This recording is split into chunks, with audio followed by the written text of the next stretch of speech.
tem profissionais fazendo aplicação de célula-tronco no Brasil, mesmo sendo proibido. Nós não temos liberação para esse tipo de tratamento que não seja em pesquisa, mas nós sabemos que existem profissionais cobrando, e no Brasil é proibido cobrar pesquisa.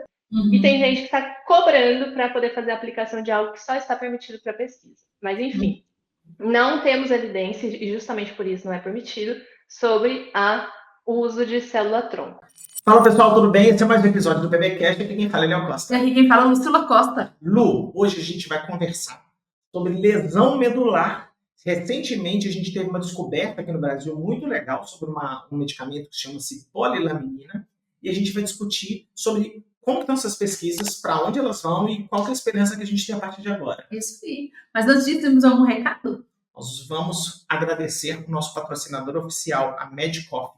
A Medicoff é a maior escola do Brasil e a mais foda de todas para aprovar alunos de medicina e médicos em provas de título e prova de residência. Se você quiser conhecer todos os cursos e informações da Medicoff, é só vir aqui na descrição desse vídeo ou do áudio no Spotify e use o nosso cupom PBEcast. Antes de chamar, então, a nossa convidada, a Fran, que é uma menina linda, que vocês deviam assistir em áudio, que ela é linda. Eu vou soltar a vinheta. Solta a vinheta.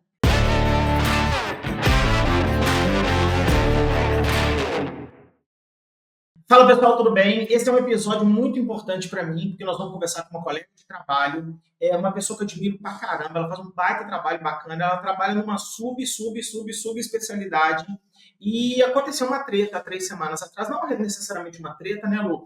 Mas uma notícia que espalhou por aí esperanças, que a gente gostaria de falar com mais detalhes sobre os dados que estão todo mundo comentando sobre o tratamento de uma condição.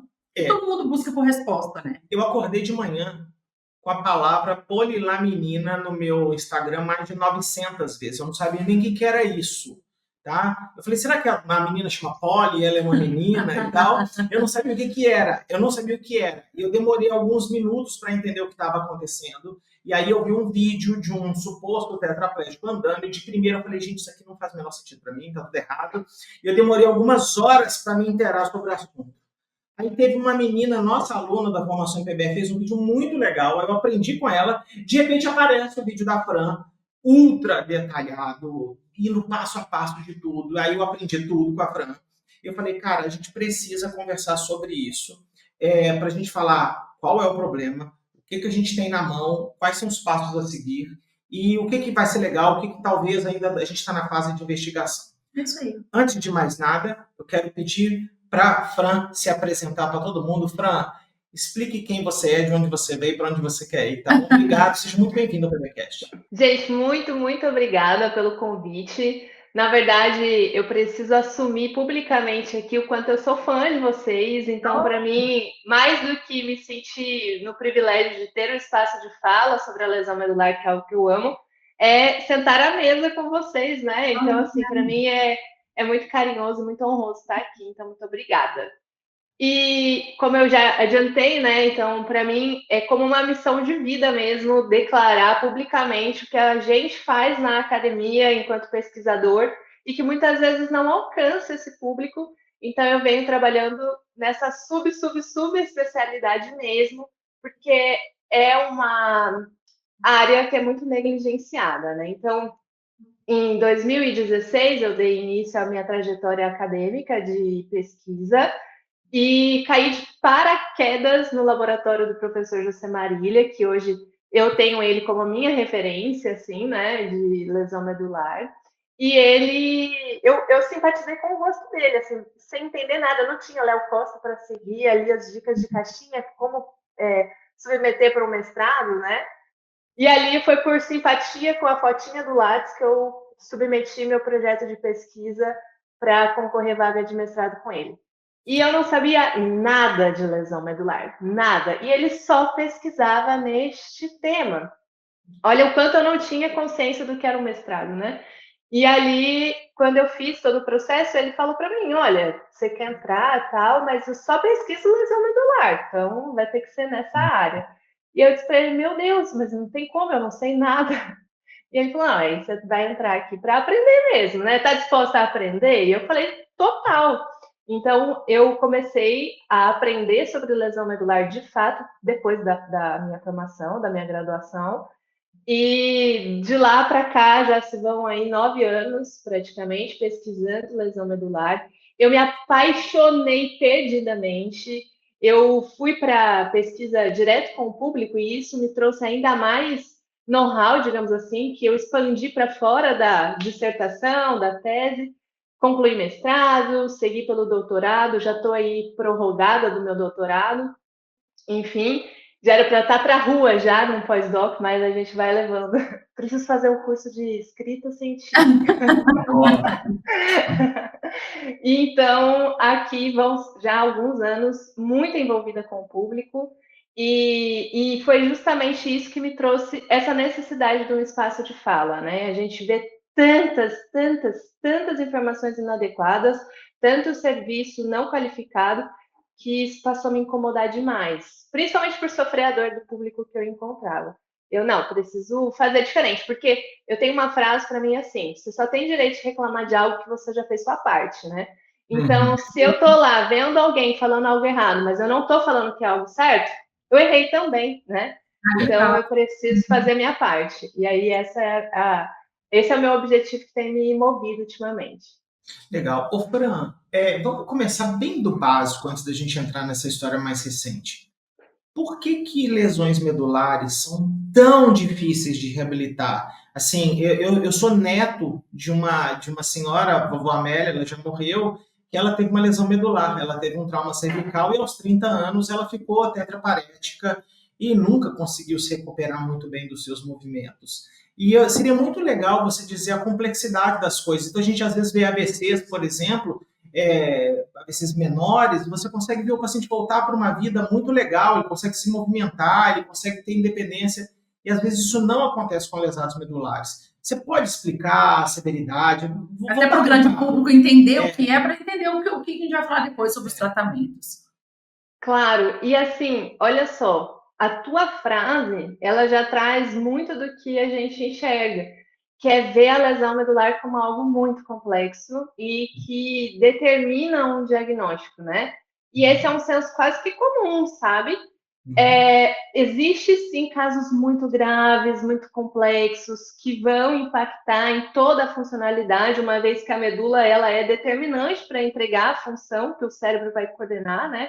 Que todos os nossos aspectos ali relacionados a comandos corticais, enfim, esse comando cerebral que a gente tem, vai ser transitado pela medula. Então, obviamente, que comprometendo esse tecido, essa comunicação vai ser prejudicada.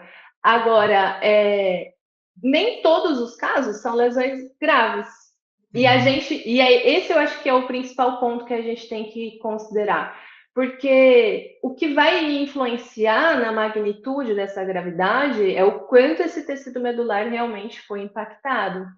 Se essa medula ela foi impactada de uma forma total, ela prejudica que qualquer informação passe dali daquele local da lesão, né? E quando essa lesão ela é de uma energia mais leve, às vezes até sem um impacto vertebral, né? Sem mexer na estrutura óssea ao redor, ou então que seja um processo não tão traumático, isso facilita que essa medula ela tenha um tempo de recuperação menor, porque existe um ponto que poucas pessoas consideram também, é que a medula, quando há lesão, ela não tem só uma lesão, que é aquela primária do evento, e até algo que eu trago no meu vídeo explicando, é que existe um segundo momento que é tão grave ou até mais grave quanto, que é a lesão secundária, que é justamente um processo ali de apoptose, inflamação local, edema, morte celular, hipóxia.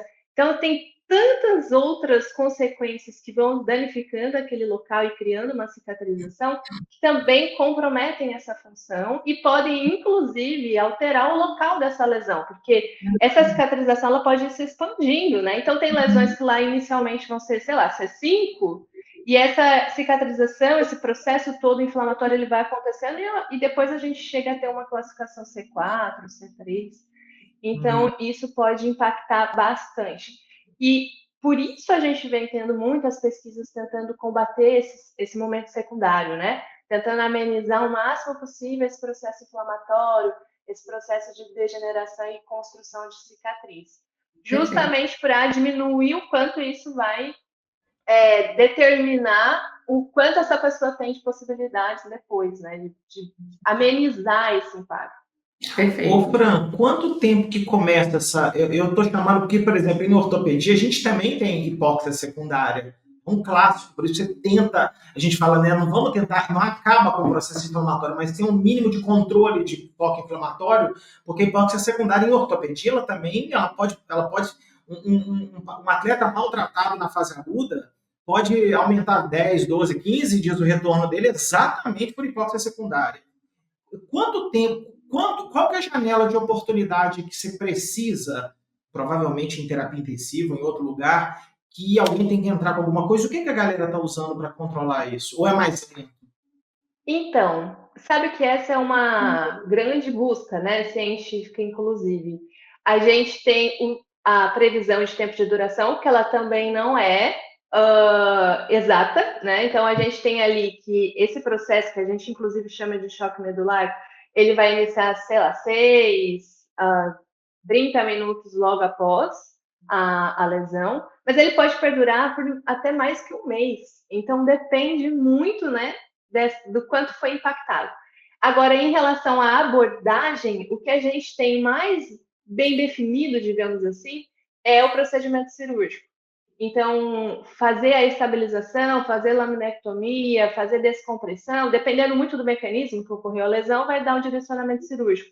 E isso é o que mais a gente tem na literatura, inclusive tem 3 meta-análises sobre o tema, trazendo que a cirurgia feita de forma precoce, antes das 24 horas de lesão, vai determinar uma melhora. Já tem estudos feitos com alguns fármacos, né?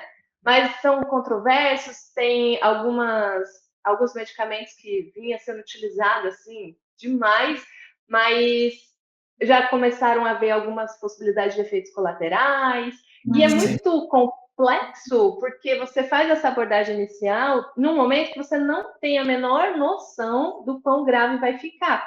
Então, como é que eu vou atestar que aquilo melhorou, né? É muito complexo. Entendi. Nossa senhora, isso é complicado, né? Neuro é muito complicado, né, bicho? Neuro é complicado pra caramba. É porque realmente cada caso é um caso, dependendo da severidade, você até falou assim, a própria velocidade, a forma do impacto, e até como o próprio processo cicatricial inflamatório do ser humano vai influenciar até essa lesão secundária que você comentou que pode acontecer. Então, qualquer intervenção feita ali, lógico que a gente consegue ver efeito, mas você falou assim, fica difícil prever tão corretamente um prognóstico por causa dos casos são diferentes. Isso, e até essa variabilidade, isso também complica, né? Porque não é só a variabilidade de mecanismos de lesão, também há a variabilidade do nível, a proporção que atinge. Então, é tão variável. Eu sempre digo que quem pesquisa lesão medular é sempre um pouco louco, porque é muito heterogêneo, assim, sabe? Muito heterogêneo. Tá. Olha, vamos direto ao assunto e depois a gente vai conversando sobre clínica no meio do assunto. O que é essa tal de polilaminina? Se você depois quiser contar a história... De onde surgiu, o que vem se pesquisando sobre isso? Eu aprendi com você e com outras pessoas que esse nome não é novo para vocês. É novo para o Léo Costa, que trabalha com dor lombar e que eu não estou muito preocupado com esses negócios lá dentro. E eu conversei com um monte de gente da neuro, o pessoal falou, não, isso aqui tira da placenta e tanto, que lá. Então, assim, conta um pouquinho esse pano de fundo e vamos ver onde que isso vai parar. Tá. Existe toda uma busca por reinserir novas células no local onde está sendo construída essa célula de cicatriz, né? Então, toda essa cicatrização ali, como ela interfere na competência neurológica de comunicação, os pesquisadores da ciência básica, principalmente, eles ficam em volta desse epicentro da lesão, né? Como a gente pode fazer essa informação transitar aquilo ali? Como que a gente pode fazer para reverter essa cicatriz? Então, muito se fala há bons anos sobre as terapias de células, né? Então, a gente tem aí célula-tronco, que foi amplamente estudada. Em ratos, né, em animais, a gente consegue ter resultados, alguns bem legais, mas quando vem para humanos, é sempre um problema muito crítico, né? E eu acredito que dentro de todo esse aspecto de busca pela célula-tronco, começaram a se encontrar, então, quais são as verdadeiras barreiras para que a gente consiga evoluir em prol dessa técnica, né, dessa abordagem. E ali se vê, então, a polilaminina. A laminina em si, ela é parte já dessa construção, desse crescimento axonal, então ela já existe no corpo humano, ela faz parte dessa reprodução, digamos assim, desse desenvolvimento neurológico, e ela vem justamente como um apoiador, digamos assim, de forma mais grotesca, desse crescimento de axônio para conseguir fazer essas sinapses. Então, parte desse princípio. A polilaminina foi chamada justamente pela combinação de alguns componentes para melhorar esse percurso, né, para carrear essa laminina ali dentro do sistema nervoso central. Então, a polilaminina ela começou sendo estudada para o sistema nervoso periférico, então, condições de nervo ciático, e ela apresentou resultados legais, animais, né, na ciência básica para nervo periférico. E aí, então, por que não a gente tentar algo que talvez traria mais benefícios do que a célula-tronco? Porque a célula-tronco já testaram extrair de todo lugar, né? Então tem de tecido adiposo, tem vários mecanismos de extração. E não é diferente com a laminina, né? A laminina eles também testaram de mais de uma via de extração. A que está no auge agora é via placenta. Inclusive, eles testaram essa técnica usando laminina humana nos ratos para ver também a possibilidade de melhora.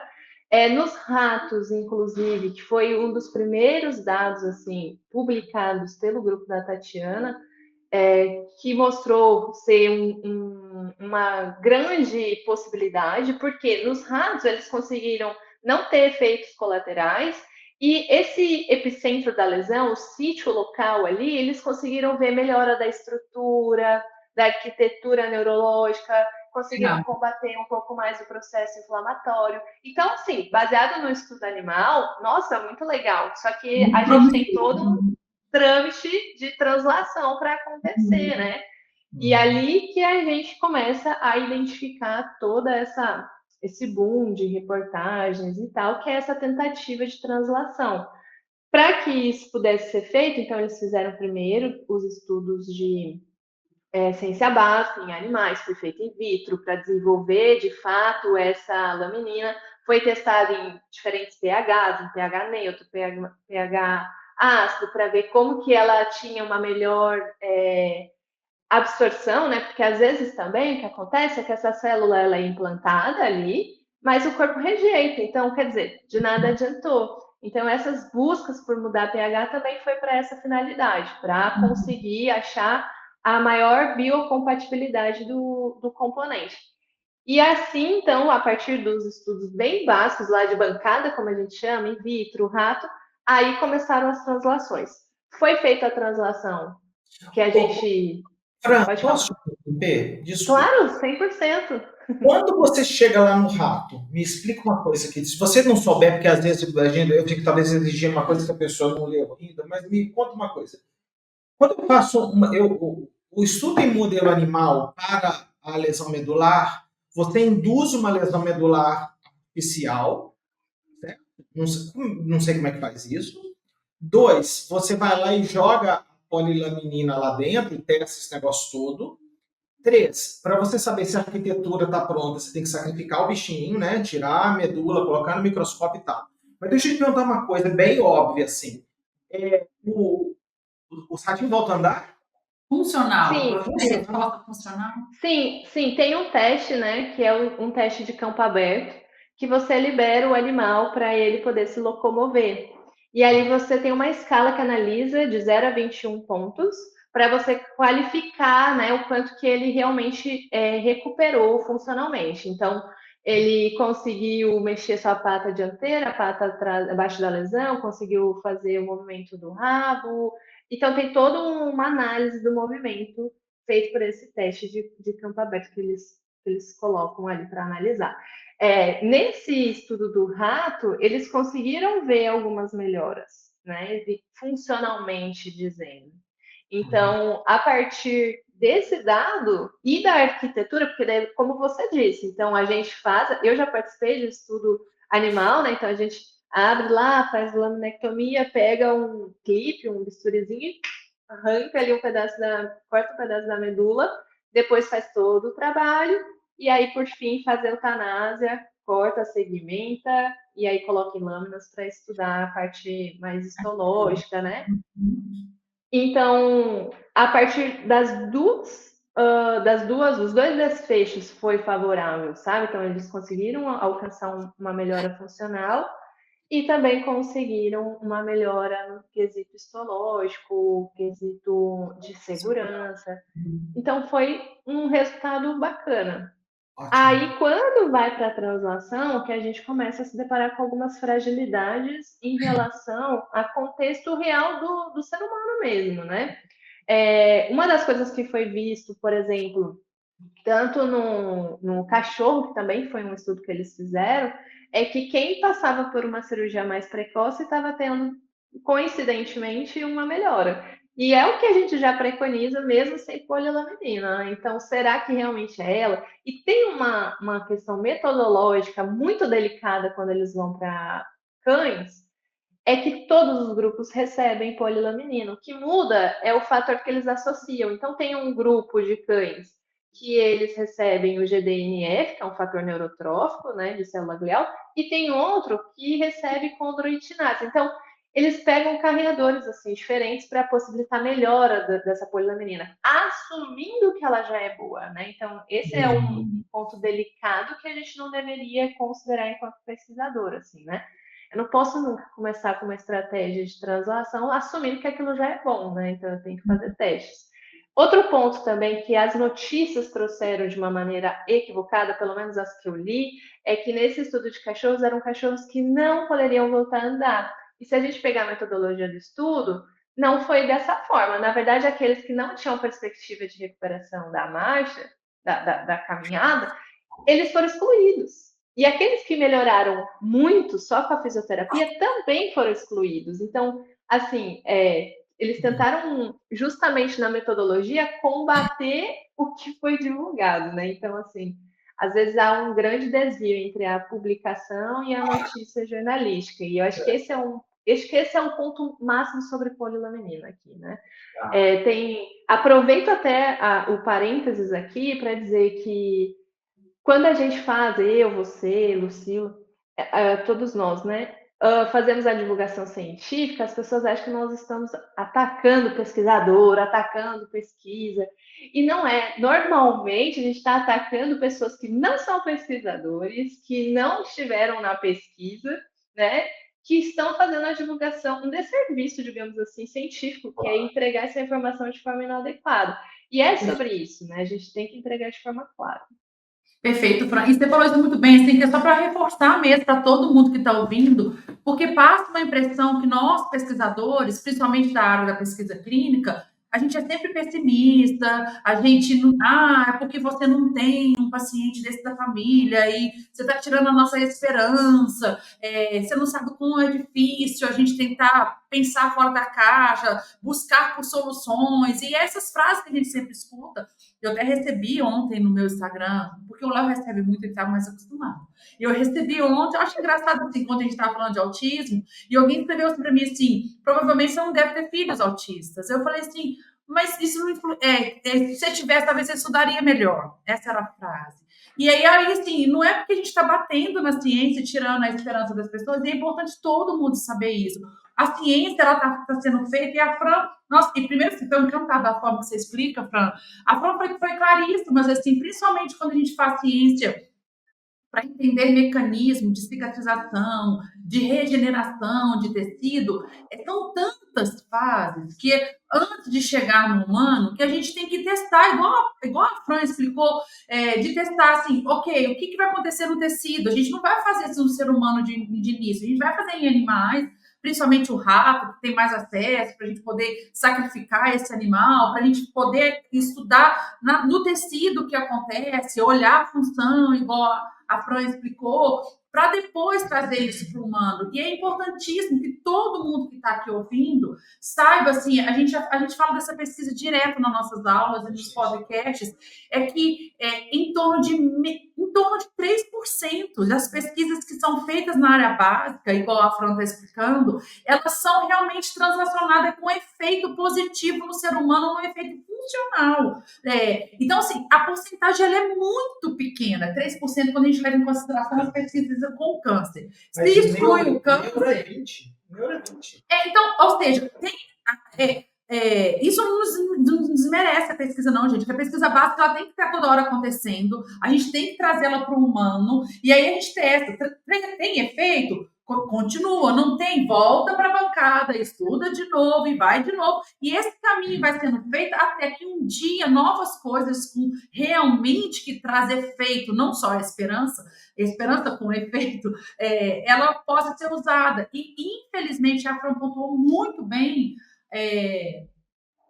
A falha não é na pesquisa, muitas vezes a falha é na comunicação empolgada de vender um breaking news de jornal, no jornal escrito, jornal falado, que traz esperança. Tudo que traz esperança e traz um caso clínico que mostra efeitos extraordinários de pré e pós, um extremo, né? A gente chama isso na pesquisa de outlier, e que a gente nem sempre sabe se está atribuindo realmente aquilo que foi dado ao tratamento, traz um impacto tão grande para toda essa comunidade que tem o mesmo caso, e muitas vezes está a falha de ter pegado no ratinho, no cachorro, e não ainda está pronto para ser vendido numa escala tão grande, igual a grande mídia coloca como a esperança. Então, os vilões, muitas vezes, não é o pesquisador trazendo disso.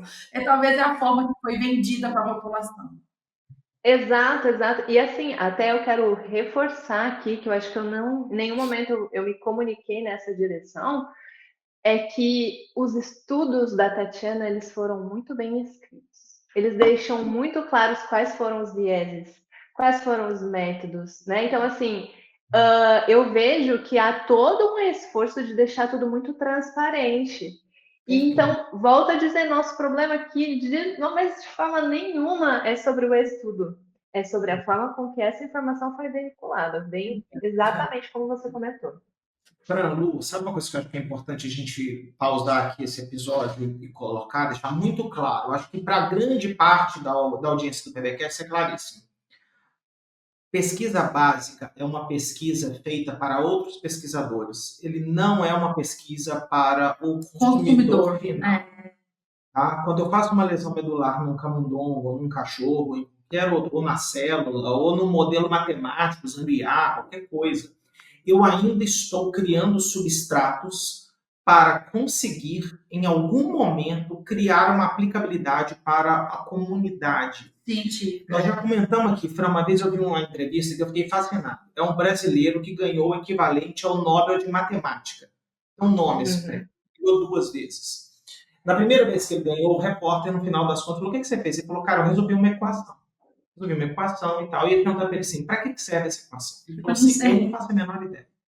Era um teorema matemático que ninguém sabia para que servia. Aí, olha que legal. 10 anos depois ele ganhou de novo o prêmio. Aí ele veio e o cara fez a mesma pergunta. Ele falou assim: eu vou voltar, eu vou te responder o que eu não consegui responder 10 anos atrás. Aí ele falou assim: você tem Java no seu computador? Para quem não sabe, Java é um sistema de segurança. Para ataques, é um firewall. E ele falou assim: aquela equação que eu resolvi lá, ela foi utilizada nas bases do Java. Ele trabalha com matemática pura. Ele trabalha num negócio de uma matemática aplicada, mas o doutorado dele, as coisas dele é matemática pura. Então, assim, ele não está preocupado para que serve aquele negócio. Naquele momento, o que ele está tentando resolver é um problema. E aí outros pesquisadores pegaram essa equação e no futuro virou aplicado para alguém, mas o tijolinho foi construindo até ser aplicado para alguém. Então, assim, é muito legal isso. Cara, que coisa fantástica o pesquisador ter coragem de levantar o queixo e falar assim: eu ainda não sei a aplicabilidade disso. Eu não sei. E aí, na área básica da ciência básica, que é maravilhosa, todos os prêmios Nobel de Fisiologia e Medicina vieram da ciência básica. Nenhum, nunca um epidemiologista ganhou. Geralmente é a pesquisa básica que descobriu, né, o mecanismo. Então, eu brinco assim, essa história da professora Tatiana, ou a gente vai se rodar, e falar, um dia a gente testou polilaminina e não foi útil para ninguém, mas é bom porque a gente vai falar assim, isso aqui não é mais objeto de estudo. A gente não precisa ir mais para cá, a gente vai para outro lugar. Ou ela vai conseguir resolver uma parte dos problemas dos pacientes, e isso é maravilhoso, ou ela vai saber de muitos pacientes. E lá na frente ela pode ganhar um prêmio Nobel por isso. Porque ela teve a ideia, ela teve a coragem, ela teve a ousadia. Isso é muito importante, tá? Então, eu quero entrar agora na conversa da translação com a Fran, porque,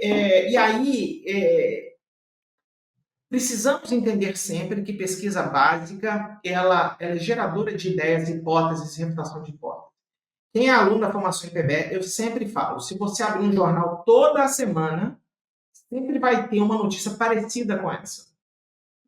Algumas explodem, algumas ficam quietas. E 99% dessas pesquisas ainda está no modelo animal. Eu já vi, Fran, pesquisador curar esclerose lateral amiotrófica. Eu falei, cara, é a doença mais terrível que existe no mundo, é a esclerose lateral amiotrófica. Isso não foi curado, isso é uma mentira. Ele curou em um camundongo que ele testou lá e deu certo. Então, assim, já pensou um cara falar, descobrimos um fármaco por esclerose lateral amiotrófica. Esse cara merece o reino, ele merece o céu, entendeu? Mas, por enquanto, a gente ainda não sabe. Querida Fran, até agora, essas pesquisas de polilaminina em humanos, o que já foi feito? O que a gente pode ver? O que já rolou até agora? E o que está rolando aí? Tá. Então, baseado em tudo que eles viram, eles vieram então para fazer essa translação para os indivíduos humanos. E o que foi aplicado foi assim: eles trouxeram 8 pessoas, 8 pacientes que foram internados, né? Isso que eu estou trazendo aqui é o que está publicado, tá? Inclusive em um artigo que tem lá algumas ressalvas, que ele não foi analisado em pares, enfim, mas é o que nós temos o mais próximo de publicação. Deixa eu dar o nome aos bois. Tem um desses artigos que é um pré-print, não é isso? É um pré-print, é o único sobre humanos. Então, o único... Isso é importante dizer, gente. Pré-print é um artigo, uma ciência real que foi feita, mas ela ainda não está publicada com a revisão por pares, e ela está depositada num repositório público, que qualquer pessoa pode ir lá ler. Mas no repositório público está escrito com todas as letras. Esse artigo ainda não foi revisado por pares. E é bem provável que sofra alterações. Obrigado, é isso mesmo. Que nunca o artigo do pré-print será o mesmo artigo publicado no final, porque outros pares irão ler e falar, professora Tatiana, você tem que mexer nessa frase aqui, você tem que fazer essa análise de outra forma, colocar essas considerações aqui e ali. Desculpa, pode continuar. Não, ótimo, perfeito.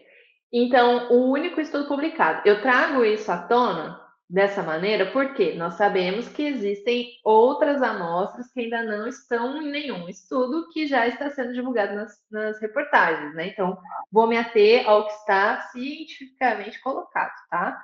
Então, foram 8 pessoas que receberam na fase aguda antes da cirurgia, era o que era preconizado. Porém, o que houve?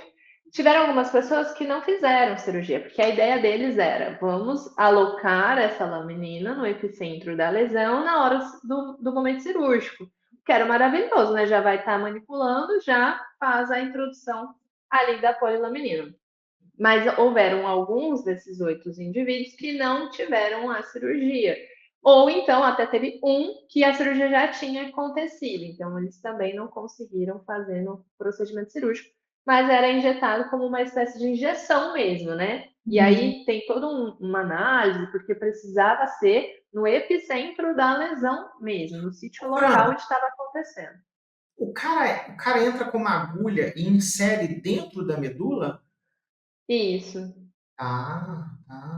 Não é no espaço meningiano nem nada, não. Ele tem que entrar com algum... Ou ele entra aberto, ou ele entra via imagem, e aí ele tenta encontrar o epicentro, coloca a agulhinha lá e injeta em loco mesmo. Isso. E aí tem todo um marcador, né, para que seja tem assim, por exemplo, abaixo, logo acima, né? Para que ele consiga aderir. Tem variações metodológicas nos animais em relação a isso, né? Mas ali do humano foi colocado no ponto do sítio local mesmo, da lesão. Tá bom. Aceitando algum rangezinho ali, né? E ali, qual é a grande questão? Eles fizeram uma avaliação, que é a avaliação padronizada internacionalmente para a classificação da lesão medular, que é instituída pela Associação Americana, né, a ISIA, que na verdade é divulgada amplamente como se a escala chamasse ISIA mesmo, mas na verdade o nome dela não é esse, é INSE a sigla, porque é um nome imenso, e por isso até nos próprios artigos é trazido como ISIA. E dentro dessa escala, ele traz também uma escala, outra escala dentro dela, que é só de gravidade. E é essa segunda escala que eles usam ali para classificar o indivíduo. Então, eles trazem no artigo, provavelmente aplicaram a escala inteira, mas dentro do artigo é trazido essa classificação de gravidade, que é dada por ordem alfabética, sendo a letra A, vai de A a E, a menos grave e a E a mais grave. Então, eles classificam, né? Então, se a pessoa tinha uma lesão completa, era uma lesão A. E eles trazem, então, como vai sendo a perspectiva de recuperação. Meu fone caiu. Eles trazem essa perspectiva de recuperação do indivíduo ao longo do acompanhamento, né? Eles recebem a polilaminina, e aqui tem um detalhe bem importante, que é um estudo que o primeiro estudo nunca é de eficácia, o primeiro estudo é o quê? De segurança.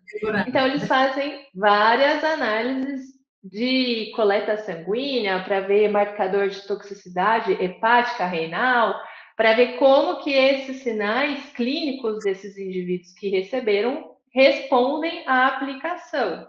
Perfeito. E nesse primeiro momento que é feita a avaliação, é um momento antes ali de 72 horas. Então, a pessoa entrou, fez a avaliação, classificou como uma lesão completa.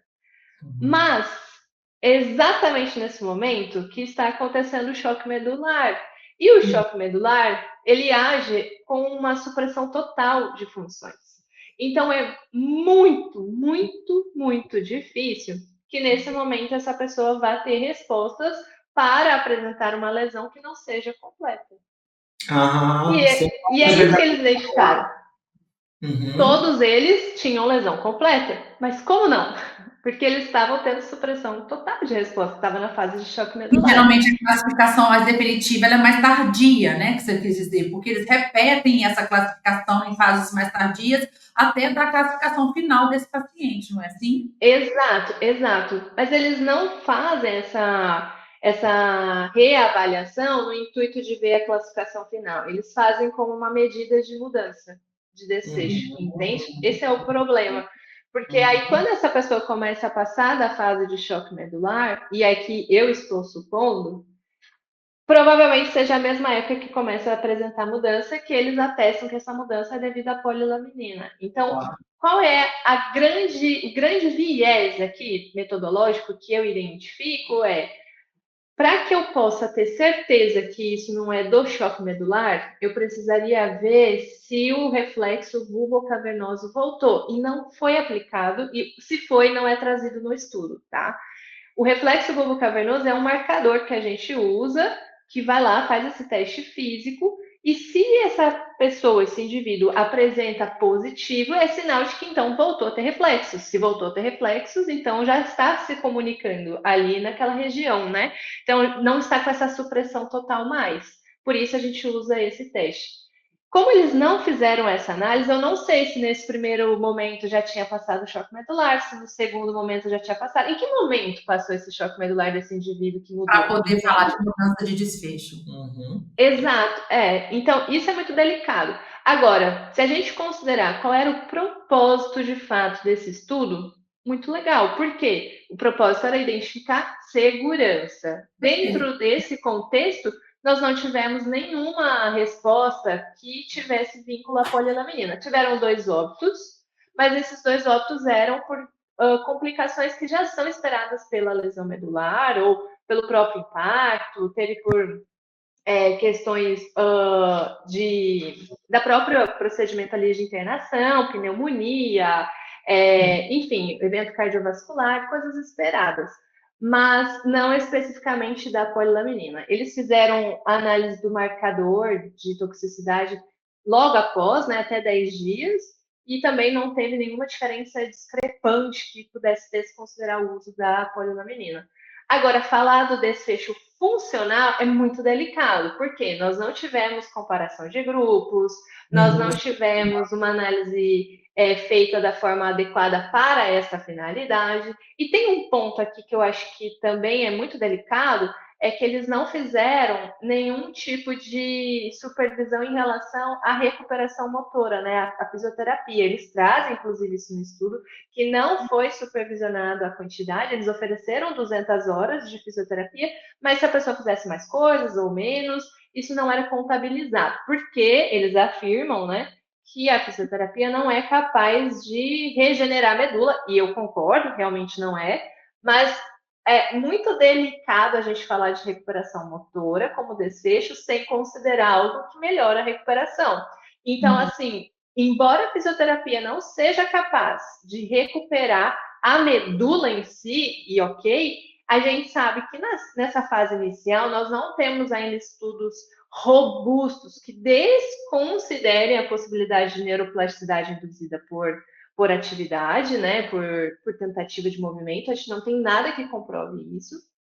E, ao mesmo tempo, o que eu mais vejo, e aqui eu trago a minha prática clínica, é que existem muitas pessoas que talvez teriam o mesmo desfecho do Bruno, que mesmo sem polilaminina teriam esse desfecho, mas que não alcançam porque não recebem a fisioterapia de forma adequada. Então, só saber, o Bruno é o paciente que mostrou na reportagem. Isso, o Bruno é o paciente da reportagem que teve a tetraplegia e voltou a caminhar, ter a vida funcional, trabalhar, enfim. Nós temos casos de pessoas que também tiveram tetraplegia, sem polilaminina, conseguiram recuperar movimentos, que também não tinham movimento nenhum na fase inicial, como eles apresentam na reportagem a respeito da história do Bruno, e que voltaram para a sua própria vida, né, com algumas dificuldades, assim como até o próprio Bruno nitidamente apresenta em alguns vídeos, questões de espasticidade, hipertonia, comum para esse tipo de complicação neurológica, mas eu sempre bato nesse ponto aqui, né? Quantos pacientes teriam o mesmo desfecho dele, mesmo sem o uso desse medicamento, e que não estão tendo, porque ainda existem muitos profissionais que estão à espera desse mesmo milagre que os pacientes estão, né? De um tratamento que realmente vai gerar toda essa perspectiva. Eu, inclusive, fiz uma postagem um pouco, assim, que o povo não gostou muito, vamos dizer assim, sobre esse tema, né? Que era justamente para gerar o incômodo nos meus pares.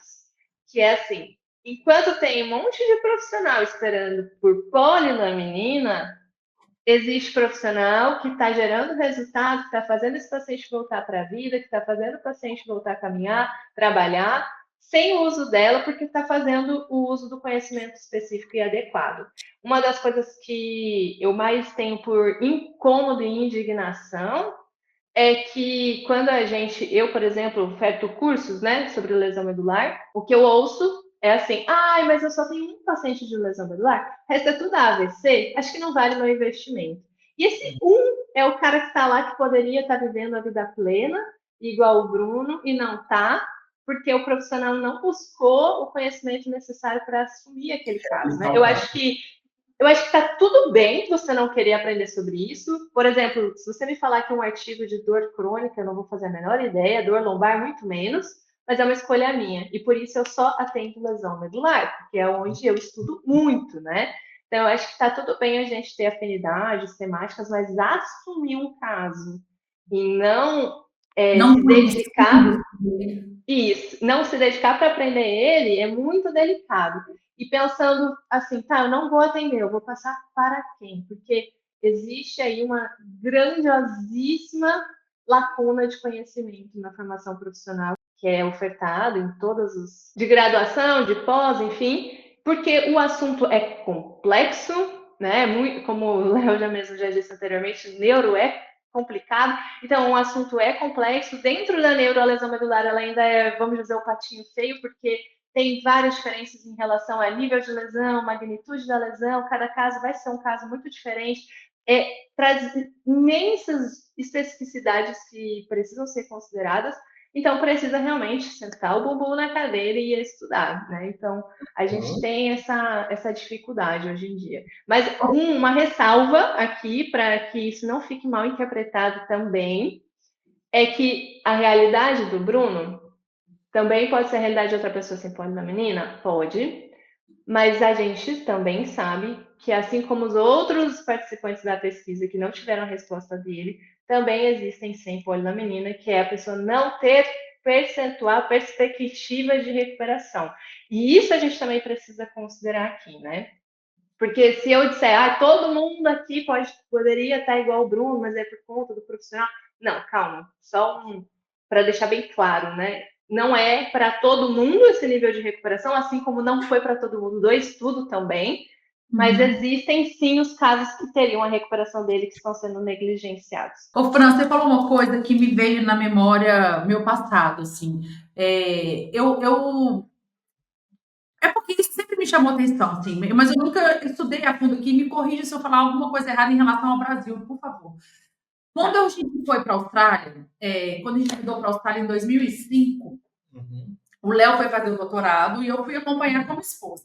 E antes de eu fazer o meu doutorado, eu trabalhei como assistente de pesquisa num projeto de lesão medular. Eu também comecei com lesão medular, era um projeto de pesquisa bem legal, que eu fiquei lá quase 2 anos envolvida como fisioterapeuta, que eles trabalhavam marcha em lesados medulares completos, né? De nível baixo, né? E a gente trabalhava com estimulação elétrica, robótica, para fazer marcha com isso. E eu me envolvi, e eu tive a mesma sensação que você. Eu tive uma formação legal em neuro, mas não tão profunda para entender a lesão medular. E quando eu caí nesse centro de pesquisa, o pesquisador responsável na área falou: você vai aprender com a gente. E lá realmente a gente aprendeu com a vivência e com as pessoas. E é exatamente isso que eu percebi na época, porque isso me marcou demais trabalhar com esse centro de lesão medular na Austrália, porque um choque de realidade que existe em alguns países, comparado com a formação que eu percebia no meu país naquela época que eu tinha feito, e eu estou falando isso na época de 2005, e me corrige se estiver errado hoje, mas o que eu lembro, assim, a sua fala é muito legal, que fala assim, sim, é uma coisa rara, que as pessoas têm que aprender e talvez se especializar além do que é dado na graduação para realmente saber tratar bem esses pacientes. E poucas pessoas investem porque falam assim, vai ter 1 ou 2 casos. Mas o que eu lembro da Austrália é que as pessoas que trabalham com isso se dedicam só a trabalhar com isso. E que me encantava era que era nacional, assim. Uma vez lesado medular, o paciente demorava a ir para casa, assim, numa questão assim, primeiro você vai morar nesse hospital, depois você vai morar nesse centro de reabilitação, depois você vai morar nessa vila de lesados medulares, até a gente adaptar a sua casa para você ir embora. E todo esse processo eram médicos de todas as especialidades, e fisioterapeutas, educadores físicos, todos os TOs, todos especializados, apenas em lesado medular, que faziam de tudo para esse paciente, da fase aguda à crônica, de falar assim, ok, exploramos o esporte, exploramos casa, exploramos vida, exploramos pegar ônibus, exploramos subir escada, ir em shopping, andar no centro. A pessoa só tinha alta depois de tudo isso. Isso era encantador para mim.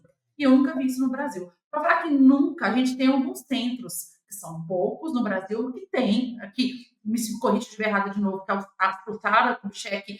Eu tinha a lembrança que ele fazia um intensivo com pacientes assim, mas não é a realidade de todo o lesado medular no país. E aí, o que eu me lembro, a janela de oportunidade que se perde funcional de não ofertar reabilitação aguda, na fase subaguda e crônica para esses pacientes, de explorar o máximo de adaptações e possíveis reabilitações, que talvez é mais promissor do que talvez, lógico, medicamentos tem que ser estudado, não estou falando que não tem que ser, não. Tem que ser estudado tudo para otimizar, e isso tudo é muito bem visto, mas não podemos deixar de lado o que já se tem de pesquisa mostrando que deveriam ser feitos para esses pacientes para otimizar as suas recuperações e funções com o passar do tempo. Exatamente. A Austrália é nosso centro de referência, né? A nossa, eu vou dizer pela minha própria opinião, mas para mim a maior pesquisadora da área da lesão medular é a Lisa Harvey, que fica na A gente Austrália, né? trabalhou perto Então, dela. ela é maravilhosa, né? Inclusive, o meu orientador de doutorado, mestrado, professor Dr. Jussi Marília, que eu já comentei sobre ele antes, fez também pós-doc lá com a Lisa, A ficamos Lisa é lá. maravilhosa. E a gente fez perto do marido dela. Eu fui Do banca nome de uma dele. aluna da Lisa esse ano já. Uhum. Que legal. E lá realmente o modelo do sistema deles é incrível, assim, não é realmente a nossa realidade brasileira, principalmente quando a gente fala de barreiras ambientais, esse ajuste do domicílio não temos para oferecer, né? Isso não é comportado, não é visto pela nossa oferta de saúde pública.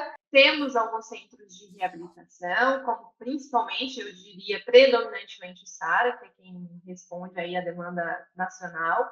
Alguns que são mais estaduais, como, por exemplo, nós temos o Luci Montoro, a ACD, que vão responder mais à demanda do estado de São Paulo. E existem os centros de reabilitações locais, alguns estaduais, alguns municipais, que vão oferecer oficinas, né, coisas para desenvolver cadeiras de rodas, coisas assim. Mas ainda assim, o que a gente vê é que não é necessariamente no mesmo nível de expertise, como você bem comentou, que é dado lá. Então, são profissionais extremamente pontuais nessa temática, né? Com formações específicas da lesão medular. Aqui tem centros de reabilitação, por exemplo, que atendem diversas demandas, inclusive adultas e pediátricas mesclados. Então, isso traz mais fragilidade, eu diria, a esse contexto da formação. Na faculdade, na pós, a gente vai em congressos. Eu sempre sou bem provocativa, assim, dizer, poxa, eu fui no congresso e o que eu ouvi de lesão medular é do meu grupo, coisa que eu já sabia lá no meu laboratório, né? E quando que a gente começa a ampliar? Mas porque realmente tem menos pesquisas sendo desenvolvidas no tema, menos grupos envolvidos com essa condição clínica. Então, isso também faz, de alguma forma, que isso continue no panorama existente, né? E por isso estou sempre aqui, né? Aceito toda e qualquer oportunidade de falar sobre a lesão medular, de aproximar, inclusive, a ciência do público, porque isso é muito delicado. Até quero aproveitar para retomar uma informação, é que nós temos estudos clínicos que foram, clínicos eu não vou dizer, matemáticos, né, que foram estudados para definir perspectivas de recuperação, que era realmente nosso calcanhar de Aquiles. Então, quando o paciente chega para nós lá na reabilitação, eu não sei nem se eu vou precisar realmente reabilitar o domicílio dele. Será que isso realmente é necessário? Para isso servem esses estudos de perspectiva de prognóstico, né? E nós temos já, e mesmo assim, eu acho isso fantástico, porque na lesão medular nós temos tanta falta de evidência boa, sabe? E ter algoritmos de prognóstico, ainda mesmo com tantas fragilidades, eu acho isso incrível, gente, incrível. Porque eu acho isso de um grande avanço e, assim, tão útil para a nossa prática clínica, né? Então, nós temos perspectivas geradas por cálculos matemáticos para a independência funcional, para ver o quanto aquela pessoa tem perspectiva de recuperar funcionalmente a independência dela, até para eu saber se realmente ela vai precisar de um arsenal de adaptações ou não. E tem o que mais é importante, que é a perspectiva de recuperação da caminhada, porque não há nenhum indivíduo que passou por uma lesão medular que não vai chegar e dizer, doutor, doutora, vou voltar a andar. Essa é a pergunta fatídica, e nós temos um estudo que faz essa análise. No artigo, até trazido pela equipe ali, o pré-print da Tatiana, eles falam sobre perspectivas de recuperação em percentuais vistos, né, em estudos que analisaram realmente ao longo de um ano, independente de reabilitação. Mas esses estudos eles fazem esse acompanhamento, os que foram citados, a partir da classificação de gravidade. E no algoritmo de recuperação não é considerada a gravidade, inclusive no artigo desse algoritmo, que é trazido essa regra de predição da recuperação da caminhada, eles fizeram análise também pela classificação de gravidade, essa é por ordem alfabética que eu comentei, que é a escala AIS, enfim, depende de como vai ser pronunciado. E essa forma de trazer uma perspectiva de recuperação, ele traz na conclusão desse estudo de regra de predição que não é tão robusto, não traz informação tão clara quanto utilizar alguns outros fatores que podem ser considerados, que são incluídos nessa regra de predição dele, né? Dentro desses fatores, eu já me adianto aqui, que ele inclui idade, ele inclui o teste também de classificação da lesão, mas usando algumas respostas de função motora e função sensorial de 2 segmentos específicos. E a partir do quanto a pessoa pontua, é feito um cálculo e é jogado dentro de um gráfico matemático para saber qual é a estimativa dessa pessoa de se recuperar. Os dados utilizados nesse estudo de algoritmo foram utilizados as avaliações de um centro europeu de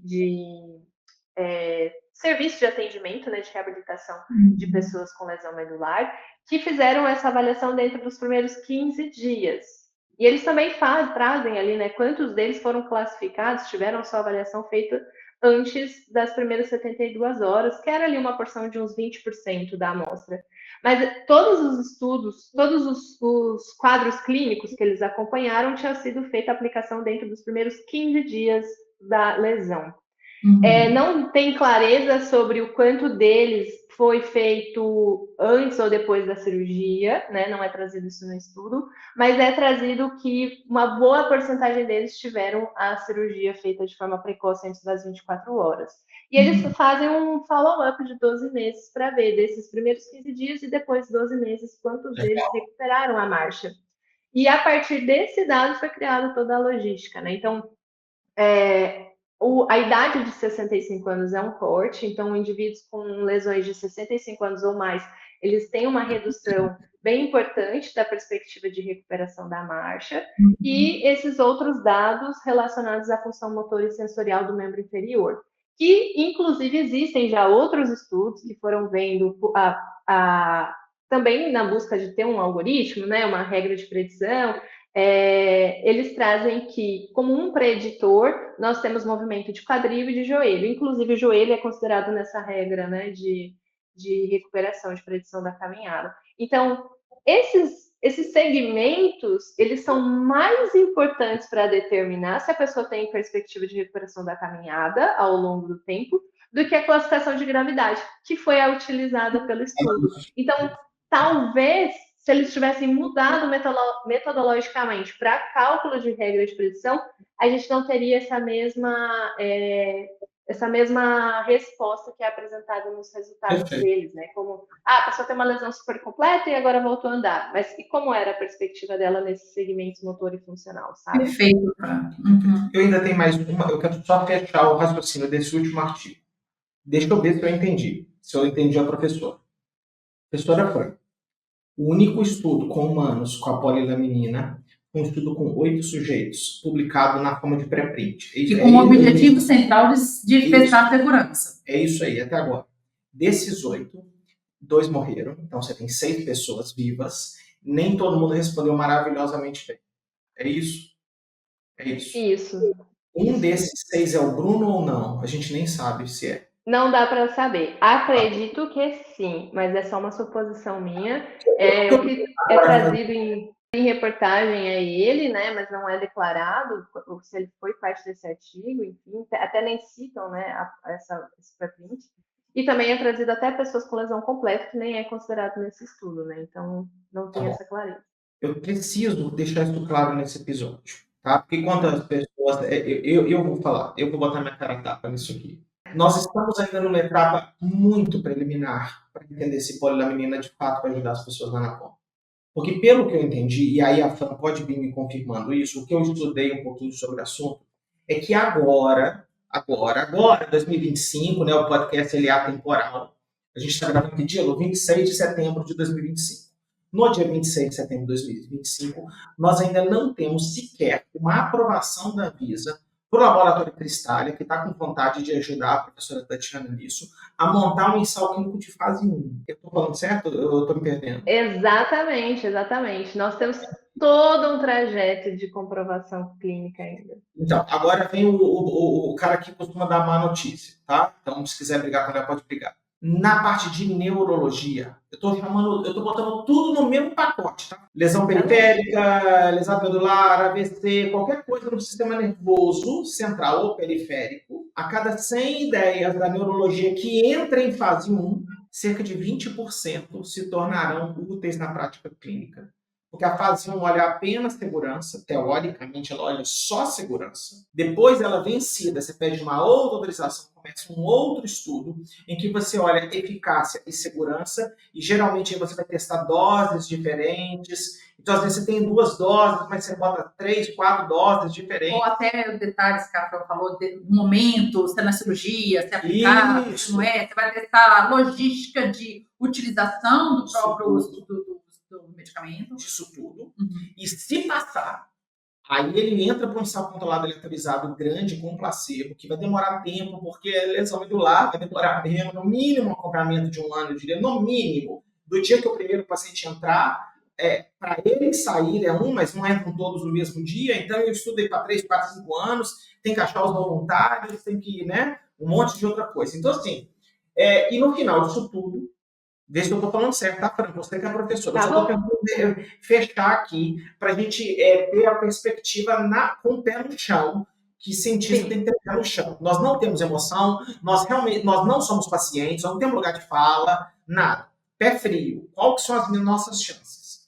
Ainda assim, a polilaminina parece ser, se tudo der certo, vamos supor que dá tudo certo, a polilaminina ainda seria útil para pacientes em fase aguda, em que o cara acabou de ter um problema, e aí durante a cirurgia ou aos arredores da cirurgia você vai aplicar esse negócio e você vai tentar ajudar a pessoa. Nós não temos estudo de polilaminina em pessoas com lesão crônica, verdade, Fran? Publicados, nada. Então, porque a gente precisa separar isso tudo, Fran. Depois que eu vi o seu vídeo, a Fran até teve a bondade de me colocar compartilhando ali, eu achei que é legal que dá uma acelerada na disseminação das coisas. Não é para todo mundo, não vai ser para todo mundo. Se der tudo certo, não vai ser para todo mundo. Inicialmente não. Depois que sair da fase que eles têm mais plausibilidade, que é isso que as pessoas têm que entender. Ela parece ter mais plausibilidade na fase aguda, então é onde vai ser investido o maior dinheiro para fazer pesquisa nessa fase aguda, pré-cirurgia, durante a cirurgia, para aí sim, se caso der os efeitos todos positivos, você começa a explorar para todos os pacientes crônicos, subagudos e todas as outras fases. Para quem? Se caso atingir todo mundo é maravilhoso, mas tudo tem tempo e fases de testes. Boa. Porque eu precisava fazer essa colocação, para nós você foi falando os 3, 8, eu fui anotando aqui no papel, aqui no canto, assim, tem que ter grupo controle, gente. Os estudos que a Fran mostrou, não tem grupo controle. Não teve 8 pacientes que usaram polilaminina e 8 pacientes que só fizeram a cirurgia, por exemplo. Tá? E controlar físio, controlar estímulo de reabilitação, etc. Então, assim, tem muita coisa para rolar ainda. E aí eu penso assim, que legal, que, primeiro, existem alguns indicadores em modelos animais positivos, isso é legal. Que legal que a gente tem um estudo ainda bem piloto, né? Por que é piloto? Porque ele é antes de um estudo clínico de verdade, com grupo controle, com randomização real, então não tem nada disso ainda. E que de certa forma, necessário para começar toda a fase também. Perfeito. Né? Segurança começa com poucos, é claro que a gente vai expor um monte de gente, a gente expõe poucas pessoas, que tá certinho o tijolinho sendo construído. Isso. Para eu calar minha boquinha, nós temos um laboratório farmacêutico que vai por grana, porque é importante, gente, porque infelizmente as agências de fomento, o Estado não consegue. Você pode adiar a indústria farmacêutica. A gente fala, eu detesto. Pois é, amiguinho, mas o Estado não consegue dar subsídios para isso tudo, ou não na velocidade que a gente queria. Então vai ter que entrar um parceiro que tem interesse comercial nisso. E a partir do momento que a Anvisa está na jogada, porque até agora ela não está na jogada. Quando ela está na jogada, é tudo auditado, é tudo visto, é tudo conferido e tal. Então, assim, isso garante. Então, assim, pode ser, sim, que o trabalho da professora Tatiana, lá da Federal do Rio de Janeiro, ela seja uma sementinha muito legal, mas eu ainda acho que, a gente falou isso em off aqui, o nome desse podcast podia ser Word of Caution. É uma palavra de cuidado, de calma, sem perder a esperança, mas também sem ter esperança utópica. Porque o negócio é muito complexo. Antes de passar a bola para a Fran, só complementar assim, tem hora que a mídia ela atrapalha mais do que ajuda. Por um lado, se a gente for pensar assim, se realmente isso trouxe barulho para que um laboratório financiasse um bom laboratório de pesquisa para fazer o estudo de fase superior, e esse alarme na mídia pode até auxiliar a recrutar paciente. Porque a gente sabe que é difícil recrutar pacientes com lesão medular, e uma vez que tem uma atenção da mídia, pode ser que ajude a comunidade a se juntar para que todo mundo consiga essa amostra ou não. Isso pode ser um lado positivo, que faz com que o dinheiro da Cristália, o investimento e mais a repercussão das pessoas querendo receber, a gente tenha mais voluntários de pesquisa para que as coisas andem juntos. Isso pode ser um lado bom. O lado ruim é que talvez um laboratório não respeite todas as fases e talvez comercialize isso antes, com uma promessa ainda não tão certeira, mas a gente sabe que para ser medicamento a Anvisa vai entrar na parada e aí a gente precisa de checagens que muitas vezes não se deixa passar. Aí a gente joga a bola para a Fran agora arrematar isso. E assim, tem uma sincronia de eventos que bem foi dito por vocês, inclusive lembrando que também foi bem próximo de quando saiu a patente, né, dada para a Tatiana da polilaminina. Então, esse composto que foi construído in vitro, que ela fez todos esses estudos, já estava num pedido de patente há muito tempo. E aí foi sincronizado esse boom da saída da patente. A Cristália já vinha fazendo parte, né, dos estudos, então eu não acredito que tenha sido pela repercussão que a Cristália passou a fazer parte, ela já fazia essa coleta, ela tem parceria com maternidades para poder fazer a extração da placenta, e para as próximas etapas, eles já declararam que tem muita gente fazendo pressão na Cristália, na Anvisa, como vocês comentaram, eles trouxeram, então, a nota pública e também tem feito a comunicação por e-mail com o público que está solicitando, que vai ser feito as próximas etapas apenas nos hospitais conveniados com o estudo, que vão ser 2, a princípio, até então, que eles haviam divulgado no estado de São Paulo, e que seriam apenas para indivíduos em fase aguda. Então, para ficar ainda mais reforçada essa questão do contexto da lesão crônica. Fran, mas eles levaram para a matéria uma pessoa com lesão crônica e que declarou ter tido melhoras. Assim, a gente não pode, né, falar sobre um tema que não tem estudo, que eu não sei qual é a metodologia, que eu não sei como foi aplicada, eu não sei o que ela recebeu antes e depois, como que eu vou tomar uma opinião sobre algo que eu não tenho clareza? Então, assim, Fran... tem muita informação. Uhum. Exato, e ainda mais uma informação trazida pelo jornal, né, que é algo mais tendencioso ainda. Então, eu, Fran, não emito opinião pública sobre algo que eu não tenho clareza, e por isso todo esse cuidado. Mas a minha tese de doutorado traz um estudo sobre justamente as alterações corticais que são decorrentes da lesão medular, porque muito se fala sobre as perspectivas periféricas, né? Então, tem alteração sensorial, tem alteração de função motora, mas pouco se fala sobre o quanto o cérebro se rearranja, se reorganiza devido a esse comprometimento, né? Então, uma das análises do meu doutorado é justamente sobre esse desfecho, entender as alterações de atividade, e entendendo isso, a gente fica ainda um pouco mais cético em relação às perspectivas de recuperação para lesões crônicas. Por quê? Não é apenas agora ir lá e reconstituir uma cicatriz da medula.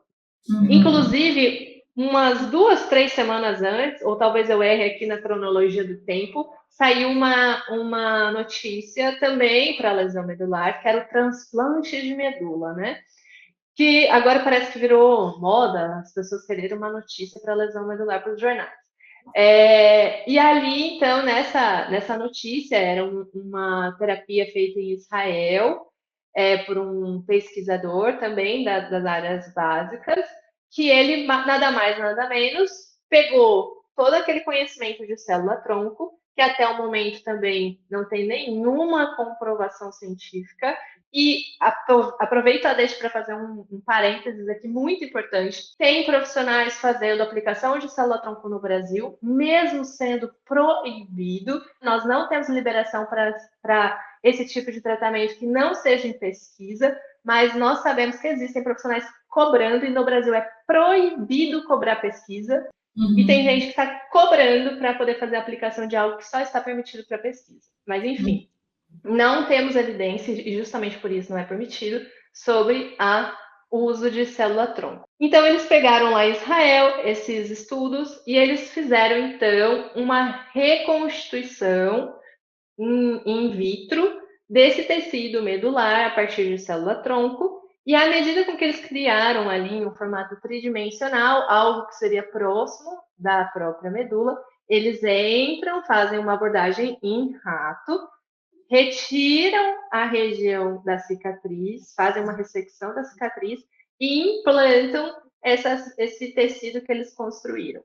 E ali eles vão identificando como que faz, né, todo esse comportamento.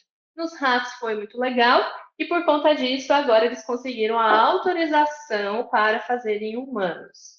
A autorização ainda não foi feita, né? Justamente para fazer esse início de pesquisa, igual o que a Tatiana está pedindo ali com o grupo dela, para poder liberar para seguir segurança, dose, momento, quando sim, quando não, para quem sim, para quem não, porque a lesão medular tem infinitas possibilidades, não é tudo para todo mundo. Então, a gente tem aí vários estudos vindo à tona nesse mesmo know-how, que é, vamos oferecer algo, uma terapia celular, mas como eu vou acreditar se isso é bom ou ruim, né? Nós não temos estudos que respaldem a gente ter uma boa esperança ainda. E pensando em contexto, né, da lesão medular, se eu, enquanto pesquisadora, eu que estou ali diariamente recebendo os dramas, os desafios, as barreiras, e se tem alguém que está super na expectativa de que vai existir algum tipo de tratamento, essa pessoa certamente também sou eu, né? A gente, olhando para as pesquisas científicas, o que hoje eu estimaria como mais viável ainda, que nós temos mais contextos científicos para respaldar, é a estimulação epidural. Também é um implante, né? E eles colocam ali como o famoso vulgo chip medular. Também trago aqui ressalvas, porque nós ainda estamos em fases de estudo, testando para quem, quando, onde, como, em que momento. Então, todo mundo que fizer ainda está sendo voluntário de uma pesquisa, de um estudo, mesmo pagando, né? Nós temos instituição no Brasil que já cobra por esse tipo de recurso. Então, infelizmente, né, porque não deveria ser dessa maneira, porque é um objeto de estudo ainda, e nós estamos enxergando um avanço muito grande, inclusive essa terapia, ela surpreendeu os pesquisadores que procuram esse tipo de tecnologia. Os estudos que eu acho assim, mais incríveis são realmente da equipe da Suíça, que fizeram o desenvolvimento dessa engenharia biológica, né?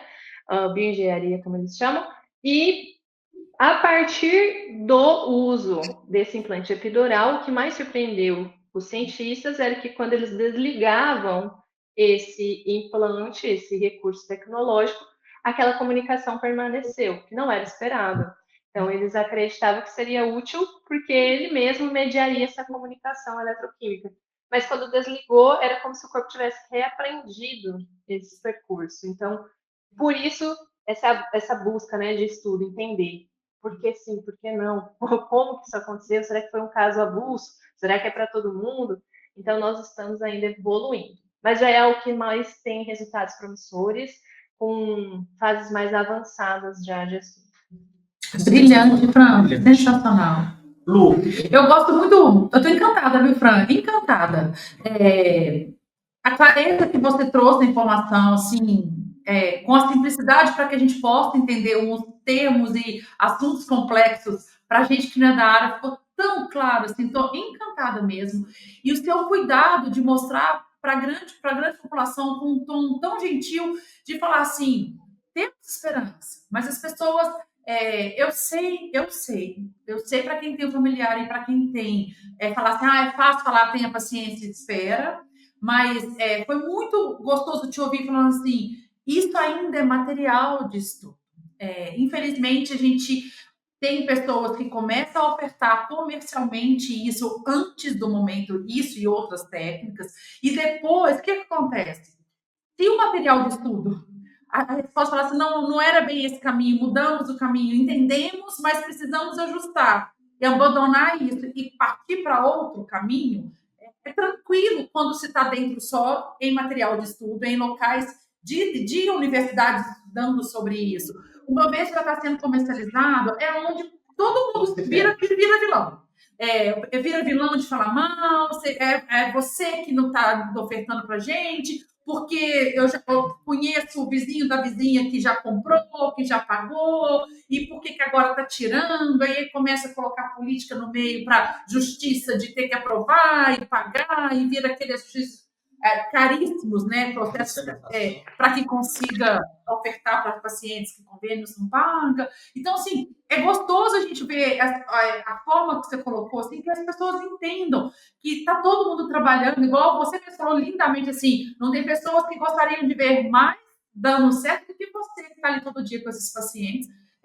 Todos nós, pesquisadores, da área ou não, clínicos, da área ou não, lógico que todos nós também queremos ver melhoras e avanços nesses campos, mas eu acho que o malvadão é quem vende a esperança antes ela estar pronta. Exato. E tem um... Desculpa, é que assim, tem um contexto tão delicado aqui dentro, que é um público que tem muita esperança e pouca capacidade de julgamento crítico, que vendem carro, vendem casa, vendem até aviões se deixar, para voltar a andar. E é esse é o meu embate, sabe? É ali que eu falo, gente, a gente tem que tomar cuidado.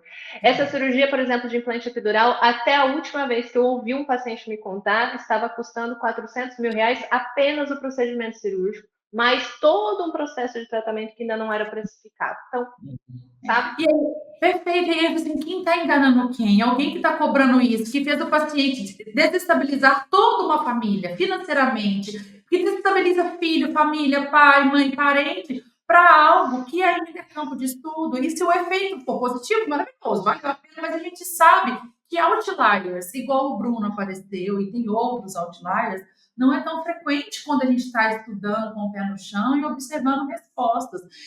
Porque se a gente observasse respostas de outliers em todos, a gente, lógico que como pesquisadores, todo mundo ia acelerar para que todo mundo recebesse isso.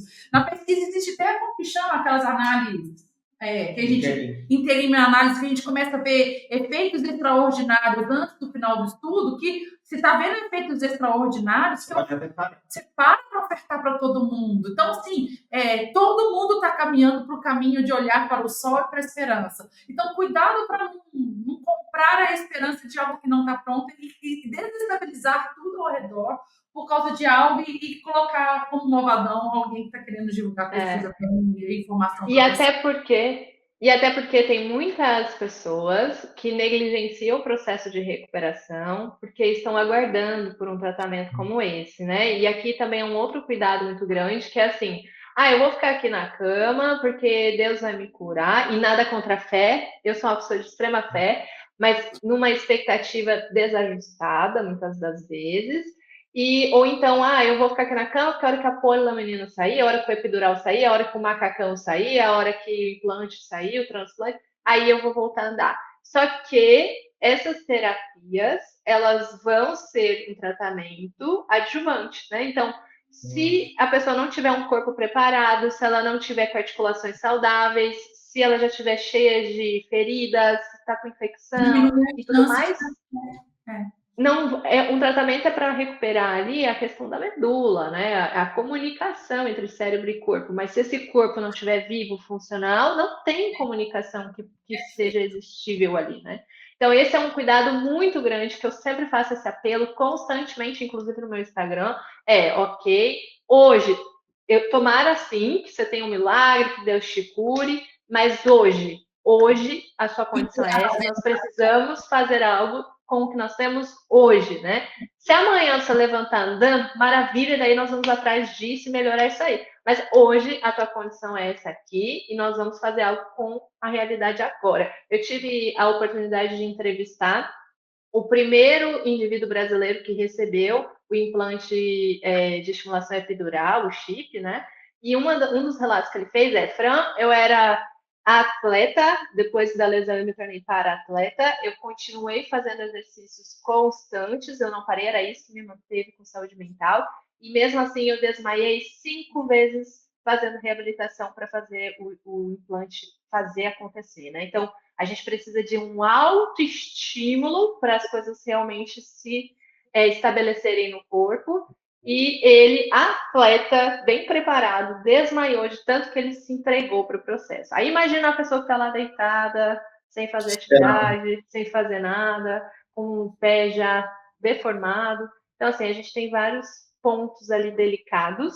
E aproveito a deixa também para dizer que muitas dessas terapias vai exigir, sem sombra de dúvidas, um bom treinamento intensivo. Sem o treinamento, essas células não têm a capacidade de gerar uma organização ali que o corpo fale: nossa, eu preciso gerar uma neuroplasticidade, eu preciso realmente me comunicar, porque é aí que é dentro do exercício que você vai mandar com que o seu sistema nervoso central crie direções para realmente se reabilitar. Então, a pessoa está achando que ela vai chegar ali, nunca fez um exercício, vai dar conta de um exercício intensivo, não vai ter como, né? Então, a gente precisa olhar para isso.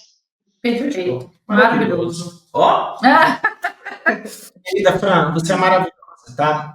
Que bom que você tem coragem de dizer as coisas, porque você pode ser a fisioterapeuta, a doutora, a pós-doutora, que fica jogando esperança para cima. E tem que jogar esperança mesmo.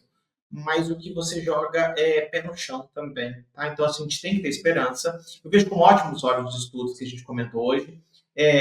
Mas sempre com aquela pergunta: vamos aguardar, será que é isso mesmo? O que a gente pode fazer para ajudar, né, nessas pesquisas, ajudar o recrutamento e, enfim, dar caminhos. Eu acho que esse episódio fez isso muito bem. Maravilha. Querida, para onde as pessoas podem te encontrar? Olha, o meu Instagram é Fran Romanini. É bem simples ali, papapá. Ali eu faço todas as minhas divulgações, conto um pouco do meu trabalho, tenho os meus cursos. E a princípio é esse meu único canal de comunicação. Tem WhatsApp, quero fazer teleconsulta, qualquer coisa assim, tudo tá lá no meu Instagram. Fechou. Se você quiser ser paciente da Fran ou quiser aprender com ela, só ir no Instagram e procurar lá, tá bom?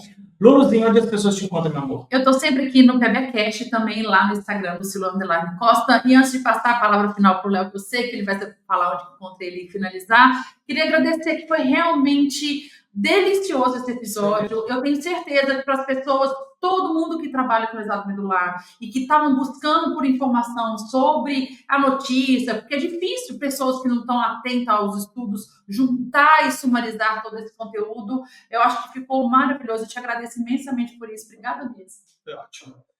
Gente, muito obrigada também, viu? Quero agradecer. Continuo dizendo que eu sou super fã de vocês. Para mim, assim, foi uma enorme felicidade. Vou dizer, inclusive, que foi uma conquista. Estava no meu muralzinho aqui de sonhos fazer parte desse canal, porque eu acho que o trabalho de vocês é extremamente necessário. E vou replicar frases que já me disseram, né? Não parem. A gente, quando se decide a se posicionar nessa comunicação científica, a gente enfrenta alguns haters, digamos assim, mas não parem. É extremamente essencial o que vocês fazem. Parabéns. Obrigada mesmo. Obrigada a você. Léo, onde a gente te encontra? Meus amores, eu tô lá no Léo_Costa_PBE, aqui no canal do PBcast no YouTube. E se você tem um dedo na sua mão, a única coisa que você pode fazer na sua vida é apertar o seguir o canal do YouTube para você fazer isso aí. Ou se você gosta de escutar os episódios, né, no busão, indo para academia, fazendo sua ginástica, fazendo outras coisas, no carro, levando o filho na escola, segue a gente lá no Spotify também, tá bom? Isso é muito importante para nós todos. Meus amores, muito obrigado. Espero que vocês gostem desse episódio. A gente volta numa próxima oportunidade. Fran, tem que mandar beijo. Um beijo para todo mundo. Sim, tchau, tchau. Beijo, obrigada.